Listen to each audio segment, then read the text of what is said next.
Hey y'all, welcome to the Clock Tower. I'm Colton here with Brandon. This is our first spring meta preview video. We'll be doing a matchups video where we talk about the most relevant decks and how they play into each other. That will be in a couple of weeks. For today, we're going to talk about every relevant deck coming into Springfest and also the stuff that will come out during Springfest that you need to be ready for. Real quick, before we get into that, a couple of brief news notes. One, we have release dates for Slime 3 and Hololive 2, July 21st and August 4th, respectively. Kaguya came out on Friday, so that is out and available. Also, at Springfest this year, we're not just going to get playmats for top 3. Every player will get a playmat. And that is it for news. There's nothing else to talk about, so we're going to be able to dive right into this. And the first set we're going to talk about is, of course, Quintessential Quintuplets. 8 standby, 1 Worlds, won 64% of its games, 8 standby did. It had 3 top 8s, easily the best deck in the meta in 2022 overall start to finish, and it will be relevant once again. Level 1 combo, it's on standby, it brings out the level 2 and then immediately stands it, it swings big. Its level 3 combo character functions as a standby trigger when its combo is down, and it combos to pay 1, pitch 1, deal 3 on attack. Is 8 standby still the thing that everyone has to beat going into this meta, Brandon? This is definitely going to be the deck to keep looking out for. This is kind of like the one that's been at the top and is going to be something that's everybody's going to try to compare against, right? This is the 8 standby deck of choice right now. This is the 8 standby deck that really kind of helps set some of those power lines as well as tool pieces to be able to play into. If you're building a deck and you want to do well, you need to be able to play into this matchup. Yeah, there are a couple of ways that you can. If there are weaknesses to this deck, and there are not many, and they are not big ones, the most prominent one is probably that its level 2 standby targets do not stay big on defense. So even if you bring it out in combo, it's not going to be massive. So with a little bit of help, a level 1 combo piece can usually get over that. Not that Quintuplets cares that much. They aren't really going for the board-based mid-game strategy as much as other 8 standby lists. So that's less of a concern for them anyway, but something that you can at least do playing into it. You're probably not going to be losing board as much as you do into a lot of other 8 standby archetype stuff. It also basically doesn't have access to its Neg Soul, because its Neg Soul is on a choose one of 2 list with another card that you are just not going to not run if you're in 8 standby, so you're basically not going to see the Neg Soul counter anymore. So it's not something that you have to play around. And that's basically it. 8 standby is really consistent. Its top end is adequate, at least. Like, pay 1, pitch 1, deal 3 is at least decent rate, even if it's not super explosive.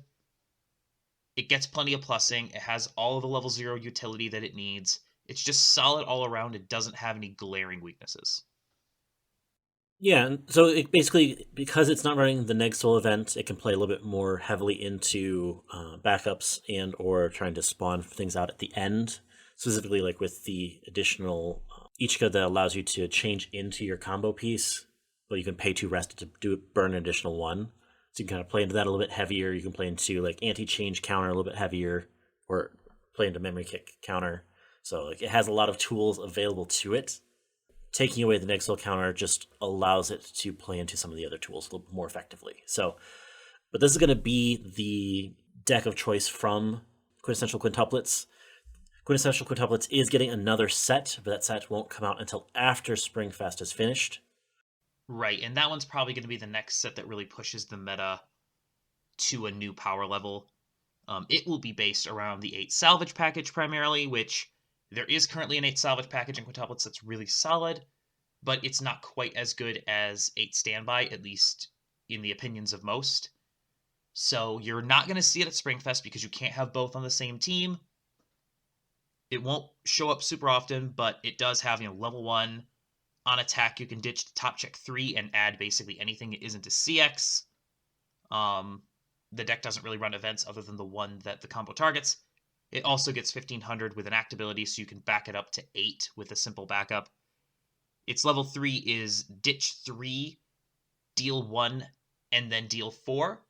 So that's a very explosive top end, and it gets extra hand size because it plays the Brainstormer that allows you to hold an extra card in hand. So if you do run into 8 salvage, know that you are not going to keep it from plussing. It's going to have all the cards that it wants. It's going to go off.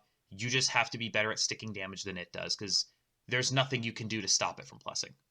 Next, Attack on Titan. There were 3 different decks that showed up at Worlds, and I think that these are the 3 that are most likely to show up at Springfest. You theoretically could see the old Aaron package, but if you do, it's honestly pretty outmoded at this point, so you shouldn't have to worry about it too much. Salvage Choice was the most popular one and the one that had the most success, although none of them did particularly well at Worlds. Level 1 is just a top check 4. Level 3 is a pitch 1 Icy Tail 4 that looks for level 0 cards, so potentially a lot more targets to hit with that. The 8 salvage list runs the same level 1 top check. The level 3 is pay 2, pitch 2, and you can spawn in another character from Waiting Room, so a lot more aggressive in terms of damage at the top. Tries to get extra swings off as much as it can. And then the 8 pants list, 2-1 combo that searches 2 from deck. It comes down at level 1. And its level 3 is pay 2, pitch 1, reveal the top 9 cards from deck, and then deal damage equal to the number of pants triggers revealed twice. Let's start with Salvage Choice. This is the one that we're going to see the most of. Are you worried about Salvage Choice, Brandon? What's the best way to play into it? Salvage Choice is very much kind of like a toolbox kind of deck. It has a lot of access to a lot of different profiles, a lot of things. It's a pretty solid deck overall. It is very much able to kind of control its own field in a lot of ways. There's some different moving pieces around, but it really plays into the back row hexproof, getting the Armin in early to get that back row 2k power bump and granting hexproof to the front row. So it really kind of helps to negate some of your tool pieces, try to deal with some of its pieces on board. But having that kind of power definitely helps push that power threshold up a little bit higher to start winning board pretty effectively starting at level 2. So having kind of those pieces in play definitely helps to make that deck keep going forward, as well as having a cheap top end. It allows it to play a little bit heavier in the mid game. Yeah, I don't think we're in a very good spot in the meta right now for just good stuff decks, and we'll talk more about that when we get to Hololive, frankly. But just playing 50 good cards isn't really it anymore. You need synergy to get extra bonuses that just good profiles don't give you. And Attack on Titan just doesn't really have that, or at least it doesn't feel like it has that. 8 Salvage basically, variation on the same theme.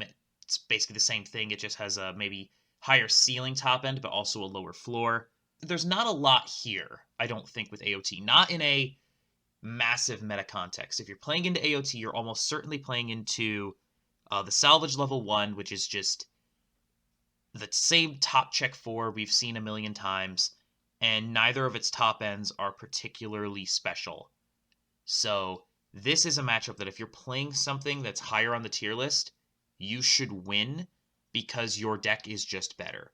Into a good player, they can maybe maximize more of AOT's potential, but at a Springfest regional, you're not going to run into a world-class AOT player super often. So, by and large, this is a matchup that I think the onus is on the AOT player to have to make the good plays and win the game. Moving on to Adventure Time. The choice combo is particularly dangerous because it has multiple burns on it. It's been relevant ever since it dropped, and I think it's the thing that keeps Adventure Time relevant. It showed up at Worlds and did okay. It also has some standby removal, an event that gets rid of 2 characters on your opponent's board and sends them back into hand so they can't be encored. Despite that, it did not play well at all into 8 standby quintuplets. It went 0-3 in that matchup. Adventure Time is clearly still being played in some corners, but it's not super dominant. It's not super present. How would you approach the Adventure Time matchup? Really playing for that top end, you have tools to be able to help answer some pieces that exist in the meta, but you're also really trying to get the resources for the end game. So if you're playing Adventure Time, you're playing for the end game. So doing your part to play the pieces needed to keep yourself in the game throughout the early game and the mid game, being able to kind of keep that damage race close so you can close out your opponent. I think it's definitely the way you're playing that deck. Yeah, and if you're standby playing into this, you need to be aware that your standby board may not stay on board. It may be back in your hand in a moment, assuming they have access to and can use the Demon Bloodsword. But overall, Adventure Time is just not scary until the top end, right? Like, the level 3 is very competent, it's very capable. It was one of the best top ends in English for a while after it dropped, and it's still quite good, but its mid-game leaves a lot to be desired. Danmachi. Salvage Pants. 12 events. Every Danmachi list is almost exactly the same, to the card. The level 1 bell combo gets really big if it has its bolt events in Waiting Room, and it goes to get the torch counter event, the Hestia Knife. Level 3 is a stock healer that grants 1 soul and then has Cancel Burn 2. It plays 12 events, like I said, 4 of those bolts, 4 of those Hestia Knives, and it also plays 4 1/1 events that salvage and pump power. Danmachi's really good at getting big on offense. It wants to clear board. It can clear standby boards. It just gets huge, which is its primary strength.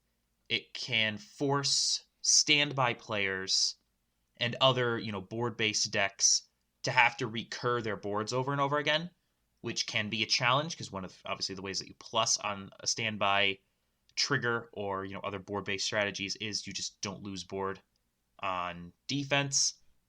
But Danmachi says, no, screw your board. You don't get to keep it. But I'm also not going to keep my board either because all of my stuff is really small on defense. Does that strategy still hold up in a world where standby decks are starting to have better plussing? You have, MTI has a cigarettes combo on its level 1 standby target. 8 standby just doesn't even really care if you remove its stuff because it has so much access to its tools. Does this matter anymore? Danmachi did okay at Worlds, won about half its games. Is this still relevant?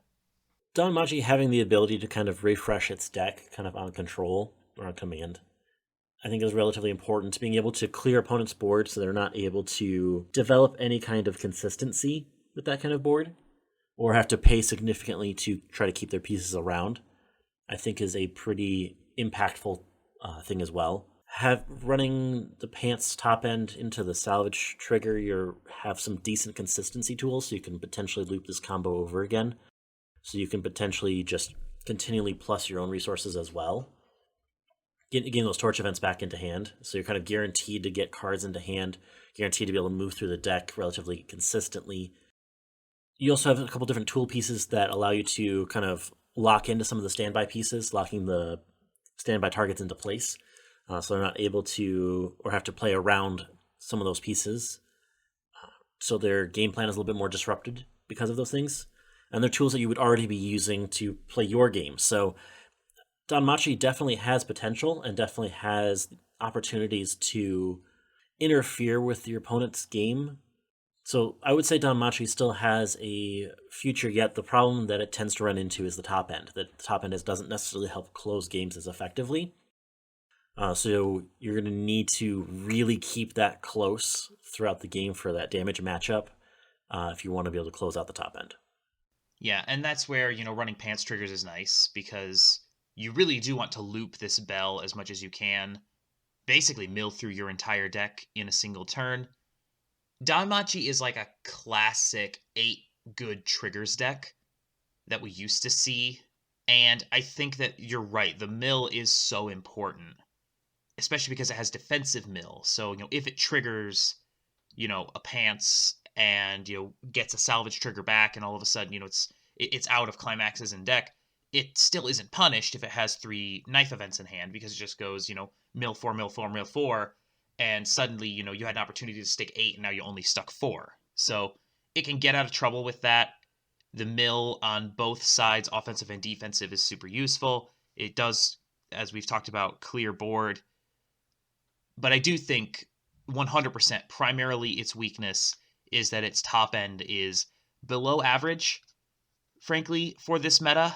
It's not unusable, but it's certainly not as good as a lot of other stuff running around.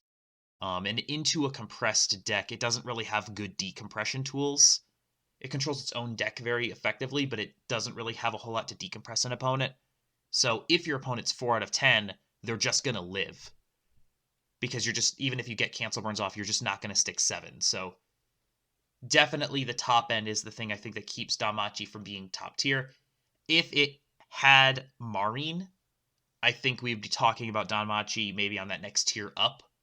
But as of right now, it's pretty mid-tier for the competitive circuit, but definitely at least decent going into Springfest.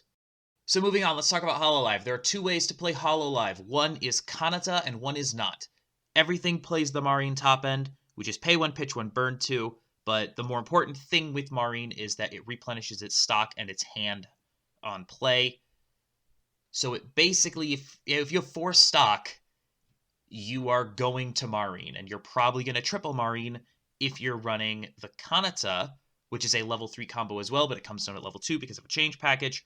If you have a full board on Stock Soul, salvage 2, stock 2 on attack, which gives you obviously a ton of stock and gives you your perfect hand for Marine, which digs 9 cards to try to find its climax. Very, very consistent. Only did okay at Worlds, though. It did have a top 8, so its ceiling is still high, but it only went 2-2 against 8 standby. It went 0-5 against SDS Escanor, which we are going to talk about at length later on. Is Kanata Marine still relevant, Brandon, or do we need to look elsewhere for Hololive's ceiling in Springfest? I mean, Kanata Marine is probably the most consistent build we've seen come out of Hololive. It has the most consistency tools from getting to 0 to close with the same kind of efficiency. Marine is pretty effective at closing, but it may not necessarily have the same kind of reach as some other ones do. Like, it is pretty effective at closing and sticking 7 damage, but if you're trying to go a little bit more explosive, it can have some difficulties with that. And I think that's some of the things that it saw with that SDS matchup is that Escanor can close from outside of 3. Kanata Marine, though, definitely does play into the tools to be able to survive at 2 a little bit longer, being able to kind of play into that rest counter a little bit more effectively, being able to get the rare pieces to recur its combo pretty efficiently, so it can kind of build up through stock as well. If it can get an extra turn at 2, it's really set up very efficiently to continue forward with its endgame potential. Looking at the other way to build Hololive, basically you have one of any number of level 1 combos. We saw Ayame, Korone, Okayu, and Watame all at Worlds into this Marine top end. They all did okay, varying between, about a 33 to 50% win rate. During that tournament, none did better than 50%. 0-5 against 8 standby, those X-Marine decks combined, and 2-4 against Escanor. Is there a window for playing something that isn't Kanata in your mid-game with Hololive, or should we mostly see people on Kanata Marine based on those 2 matchups in particular, which are going to be the matchups you need to be most prepared for, especially early on in Springfest?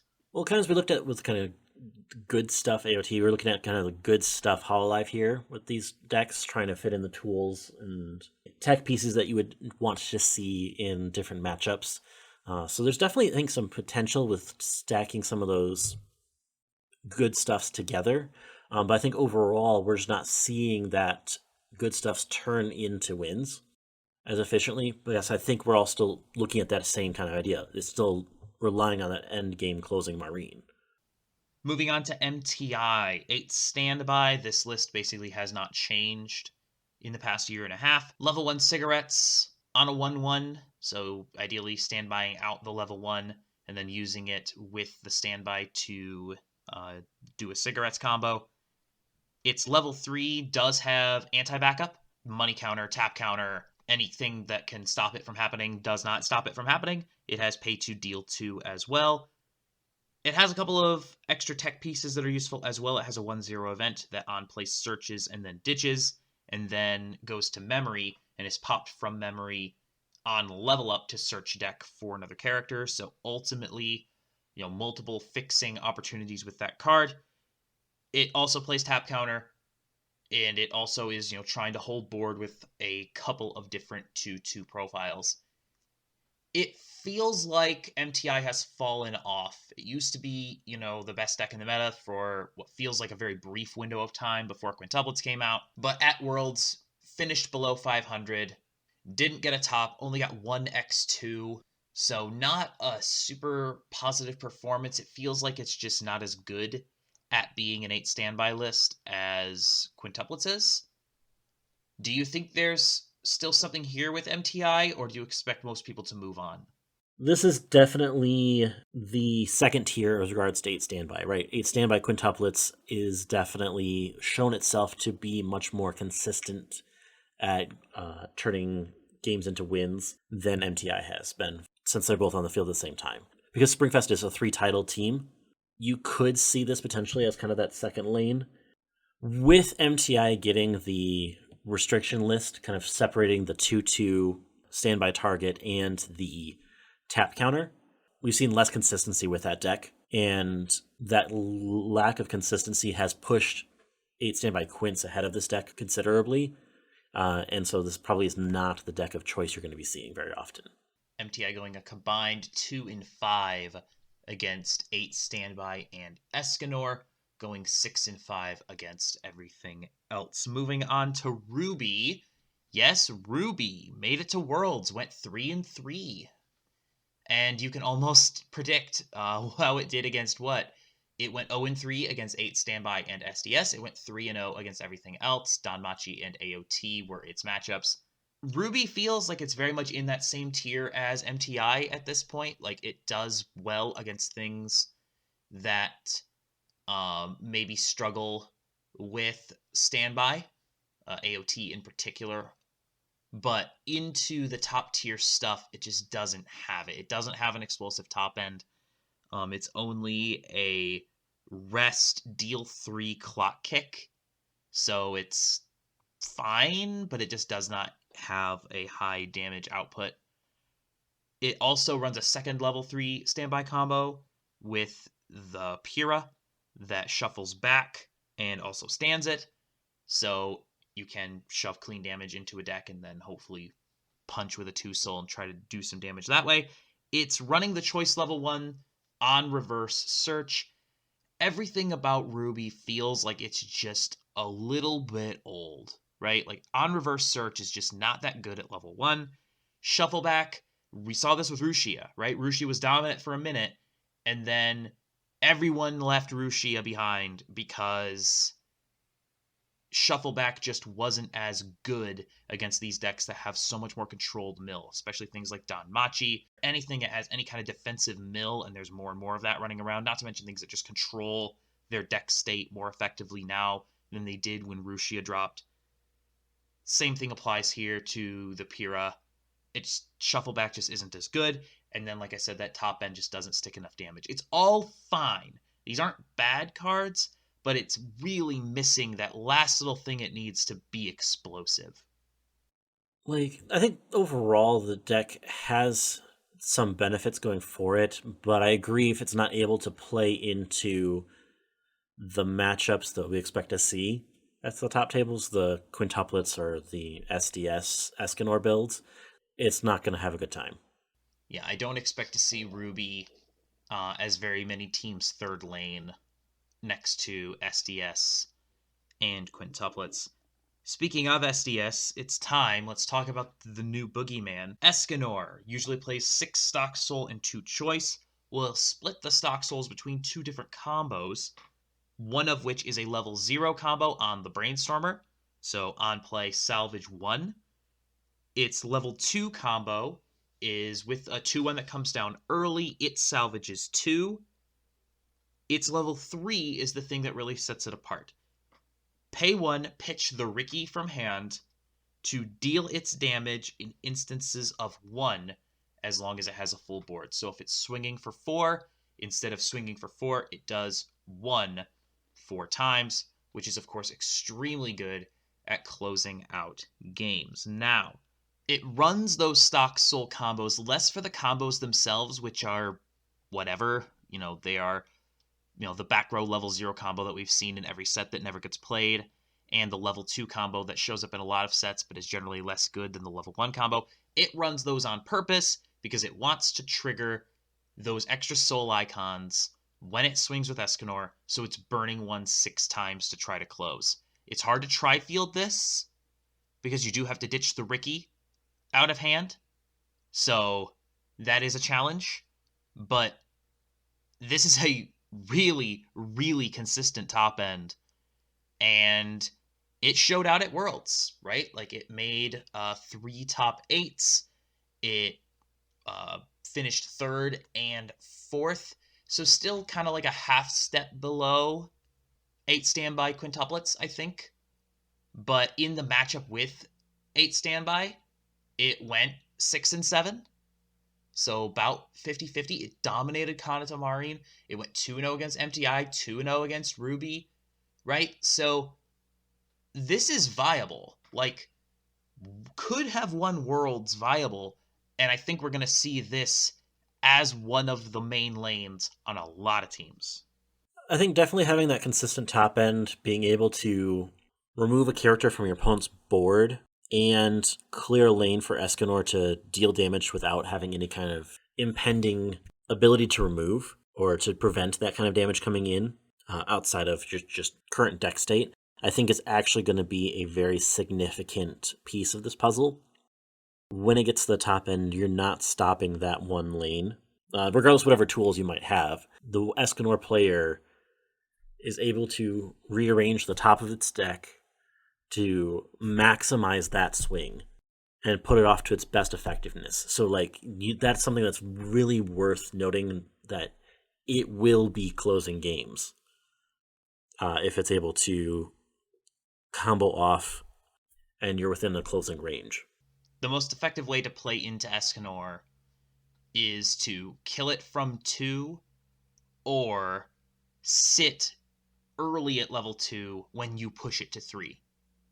Because if you're at 3-0 and you push it into 3, you better kill it, because if you don't, it's going to kill you. Extremely consistent damage at the top. And this is, I think, in a lot of ways going to be a litmus test for the meta, right? In order to beat Escanor, you need to kill it from 9 damage out. You need to kill it from 2-4-2-5, or at least have the opportunity. If you're into level 3, you need to push. Because if you just, if you put it into level 3 and heal down to 3-0, like, healing down to 3-0 doesn't matter anymore. It doesn't.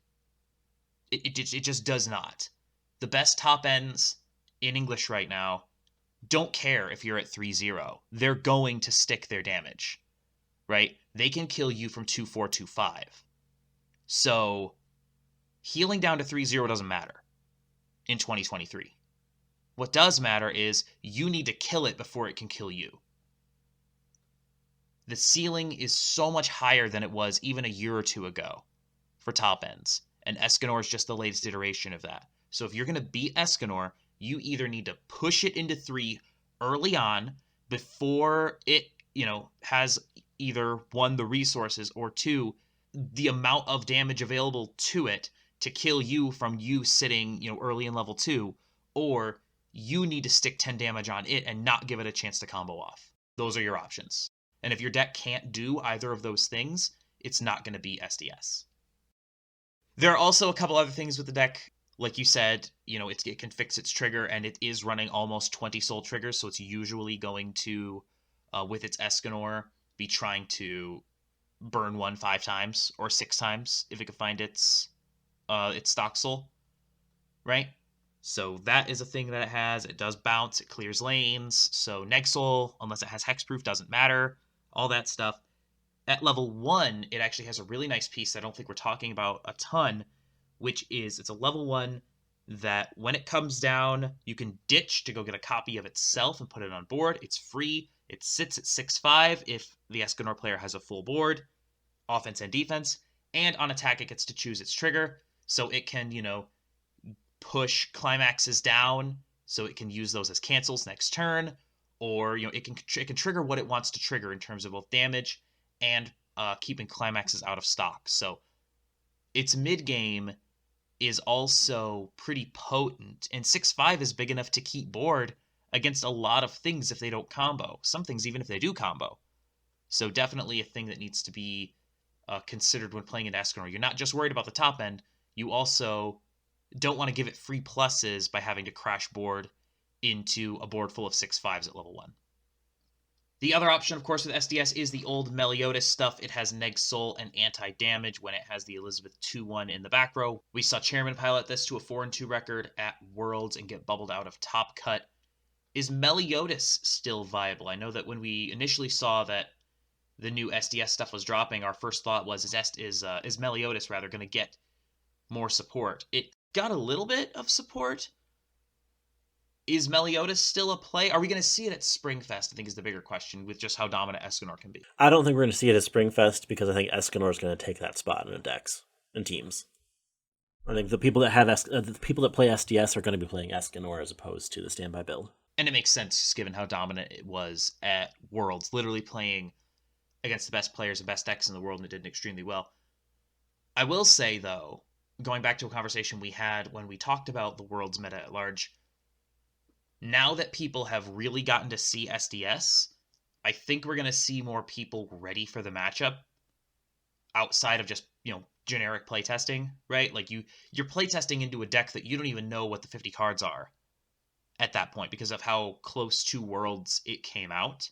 So now that people have gotten to see lists and see the deck get played at a high level, I think people are going to be more ready for the matchup. So I don't know if Escanor is going to be quite as dominant as it was at Worlds because people will be theoretically more prepared for the matchup. So something to keep in mind there as well. People are going to be teching against SDS a lot more than they would have otherwise. Memory counter still does just shut off the whole combo if the SDS player is not careful, right? So we'll see what people do in response to Escanor, but we're going to see a lot of it at Springfest. Next, Tokyo Revengers, 2 different lists, Dual Laners and Pachin. It's not that useful describing the combos in these decks, so we're just going to talk about what they actually do. Dual Laners builds a lot of stock and then just swings a bunch of times at the top trying to close.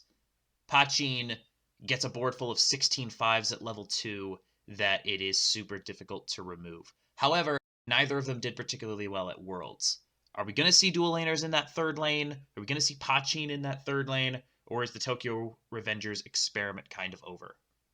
I don't think we're going to see Tokyo Revengers as much, but I think that's less because the experiment didn't work as much as it was. The archetype for it is likely going to get replaced with something else that we're going to see coming out during Springfest. Both of these level 1, or effectively level 1 timed effects are designed to try to build up that stock for the end game. So it's a deck that plays for its end game, which can be pretty explosive, but it needs the stock, it needs the timing for that to happen.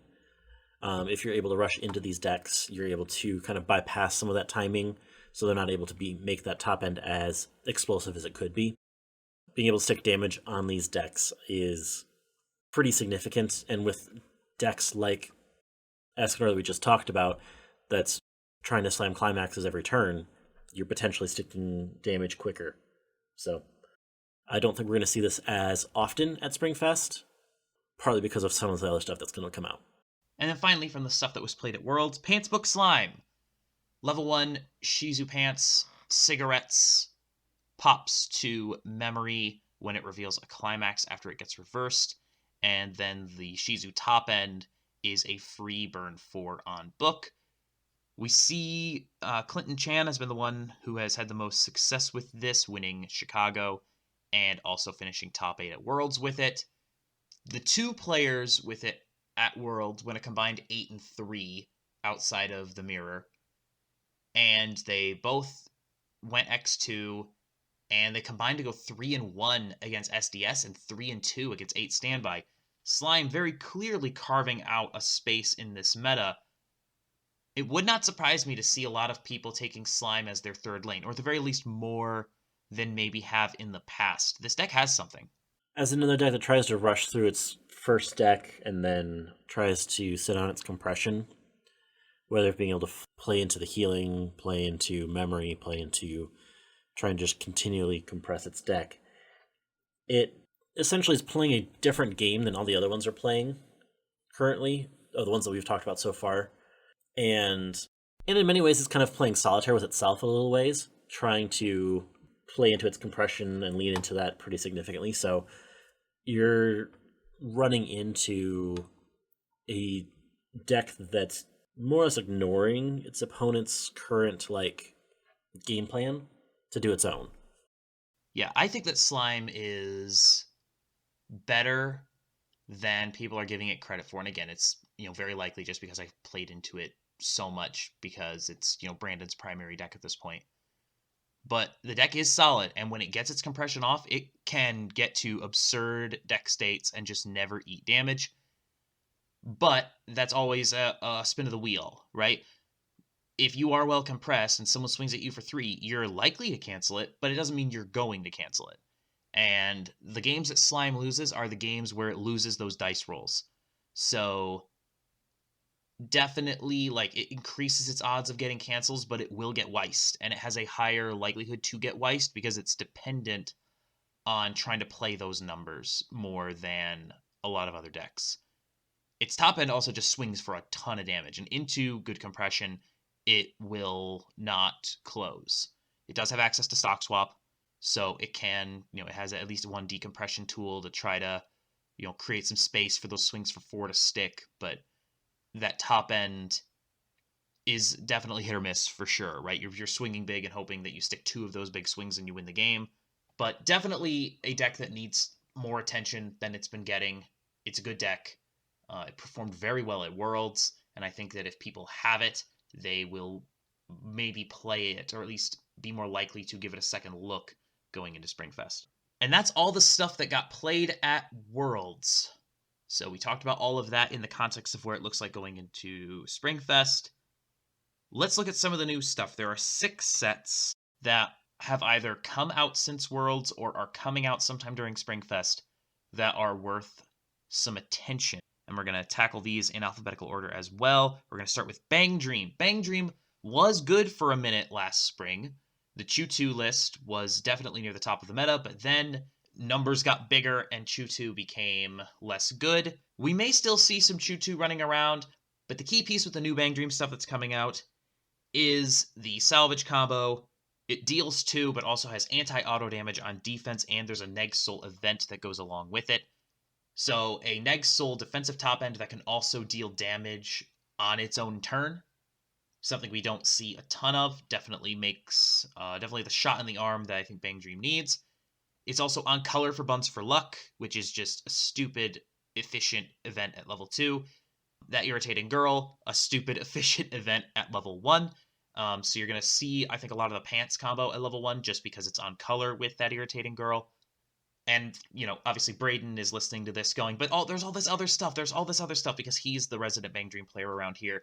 So I know that I'm going to hear from him just about all of the amazing things that I did not talk about with Bang Dream. But that top end in particular, I think, is going to give Bang Dream some relevance here in Springfest. What do you think, Brandon? Yeah, I think having the new stuff from the 5th anniversary definitely allows it to continue to play into some of the new pieces it has to go with. Not having anything on the restriction list is definitely going to help it out as well. Realistically, having a bunch of different toolboxy pieces with the deck allows you to be able to really effectively tech out your deck for what you're trying to do. So again, you're kind of running into another kind of toolbox kind of set with a new finisher that maybe not everybody has seen, with new tools just to kind of help keep those decks fresh. I think it's just going to help keep that deck to be a little bit more relevant coming into the next season. Next, guess what? It's everyone's favorite boogeyman. Data Live is back, baby. It's getting more cards, and you're going to see a lot of the old cards with this list. 8 choice appears to be the direction that a lot of people are going in. Playing the old Coterie double plussing level 1 combo with the new Coterie level 3 combo. that either burns 1 twice or burns 4, so it has some damage modulation that is so important in the contemporary meta. The new set also features a couple of good zeros to add to the list as well, including a center runner that's oversized and a cigarettes on death Ricky. Given that there were already a lot of good cards in the 8 choice package, including still that My Little Shido event, is Dal poised to make a comeback via the 8 choice build? We can definitely see a little bit more Dal running around. 8 choice being a pretty strong contender for playing into what's coming up. It does also have an 8 standby build as well that may also see play, but is probably going to have the same issues that MTI kind of runs into a little bit, not quite meeting up to that same level that quintuplets does, especially with the top end restricted still with that 8 choice or 8 standby build. The 8 choice build, having an unrestricted top end, having just so many pieces, it's definitely gotten a huge shot in the arm with this new set. It's definitely going to be relevant. Will it get played a lot? I don't know if it's going to get a lot of Springfest run, but it's definitely going to be viable, at least as, a team's third lane choice. I also might expect to see a bunch of 8 win decks running around, just as kind of like the meme deck from the set coming out. That has seen a lot of popularity with a little mocha top end, but being able to bounce characters from stage onto top of deck. Yeah, and I think that that's the other thing that you need to be aware of when preparing for Springfest is it's not a meta event as much, right? Like the stakes are much lower than a singles regional. There are a lot of teams that are just there to have a good time. People are going to bring their meme stuff, their decks that they just like. It's not as intense an event. So you are more likely to run into some weird stuff. Despite all your prep, you're very likely going to play into something that you did not expect to see and you do not know what some of the cards do. That's just how trios works. So yeah, 8 Wind Dal is definitely going to be a meme deck that I wouldn't be surprised to see at almost every regional, realistically. Someone's going to run it. So you do want to be ready for that matchup if you can. Next, Grisaya. Its whole thing is that it doesn't let you heal. It forces you to ditch a card if you want to heal, because it has a level 0 that it sends to memory to force that. It has a level 1 salvage combo, cigarettes, and a level 3 combo that has a stock swap on it or a burn one. I'm not gonna lie to you, man. I just don't think Grisaya is very good. The anti-heal is so much less relevant than it was when it dropped in JP. More and more stuff is just cantripping at the top, and like we said, healing down to 3-0 doesn't really matter a whole lot anymore, especially when you're playing into a top end that at most will swing 3-1, 3-1, 3-1. It's literally Trouble Girl that also just happens to have a stock swap attached to it if you choose not to burn. This deck is old and it looks old. Because it is old. The thing it has going for is it's pretty effective at trying to loop its level 1 combo. The level 1 combo getting the event to turn around to get the level 1 combo back is kind of the idea. So you can kind of continually try to just slam climax, keep resources going, trying to force your opponent to speed up the game a little bit by removing healing from the game. But anti-heal also doesn't deny stock healers, which any healing deck is going to have stock healers as well. It doesn't quite live up to the threshold that you would look for. I think that you're not going to see this deck very often, if at all, at Springfest. Next, Kaguya. I was pretty harsh on Kaguya back when it was in the meta. I didn't really believe in it, mostly because of its level 1 combo. It felt really awkward. It just didn't feel like it maximized the use of its standby trigger. It never felt right to me. Well, now it's getting a whole new level 1 package on a pants trigger. We talked about it at length during our 5 cards 5 minutes on Kagi. We talked about a lot of the cards in it. I like this. It's a level 1 pants that goes to get its torch event, so yet another defensive mill thing, a lot like Danmachi. And it plays into the old top end, which has a couple of burn ones on it. I like this. It's got 8 plussing triggers. This is a good stuff deck, right? And we've talked about how good stuff decks aren't as well positioned right now, and how decks like Danmachi and AOT and, Hololive level 1 into Marine just aren't as well positioned as they might have been in a different world. I think this might be the best of that class of deck. It's in that same tier. It's the same kind of archetype. I like this deck. I think there's something here, and I wouldn't be surprised to see it do well as a third lane next to an Escanor and an 8 standby.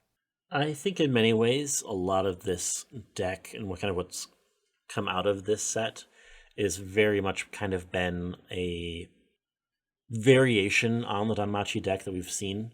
Not quite as many events, but it has a lot of the same styles of play, trying to loop that level 1 combo to continually get these essentially torch events to control its deck state, control its mill. You have access to a little bit stronger mid-game tools.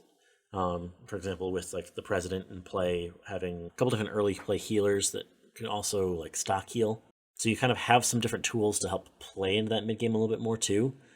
But I think we do have a little bit stronger closing engine here with Kaguya than we do with Danmachi. The downside being level 1 doesn't get quite as big as Danmachi does. So you're not clearing board as effectively at 1. It's a little bit bigger defensively at 1 because of that, potentially. So it's a different variation of Danmachi, I think, realistically. And I suspect if that closing top end can be a little bit more effective than Danmachi's, that this might be a pretty good deck. All right, home stretch, 2 decks left. Let's start with Saikano. Everything goes to memory. There's a level 1 Oboro combo on bar, the level 3 Salvage combo on reverse burn 1. It has hexproof, and you can't play backups. This is another deck that's just old. It compresses through memory, sort of like Slime, but it also has a less good level 1 and level 3 combo than Slime. At least the Oboro's on bar. So if you do pop the Oboro back into your hand, you can loop it more consistently with the bar. And there's a lot less anti-Oboro tech running around. Like, there's a lot less blink running around. So the Oboro probably works okay. But man, that top end on reverse burn, and that's it. That's not good. That doesn't feel very good. It's not explosive, and it's dependent on getting a reverse. Just like Grisaya, it's another deck that shows its age. Sitting at 13-5 with Climax can be a little difficult for some decks, especially if some decks are sitting higher than that defensively without counters. It makes it a little bit more difficult to get its reverses. So definitely a deck that is definitely coming into a higher threshold. A lot of its pieces early can also get denied through different effects. So it's like being able to get your effects off efficiently, effectively, and try to also close the game can be a challenge. It does have a really good event at 1 to be able to try to help stabilize your game. It has a refresh counter to try to help control deck state a little bit too. So it has like some tools that you would want to see in a deck like this. But it's going to be running probably some very thin margins and not a lot of room for error. Could be around, especially as it comes out towards the end of Springfest. Probably not going to get as much play as some of the other decks.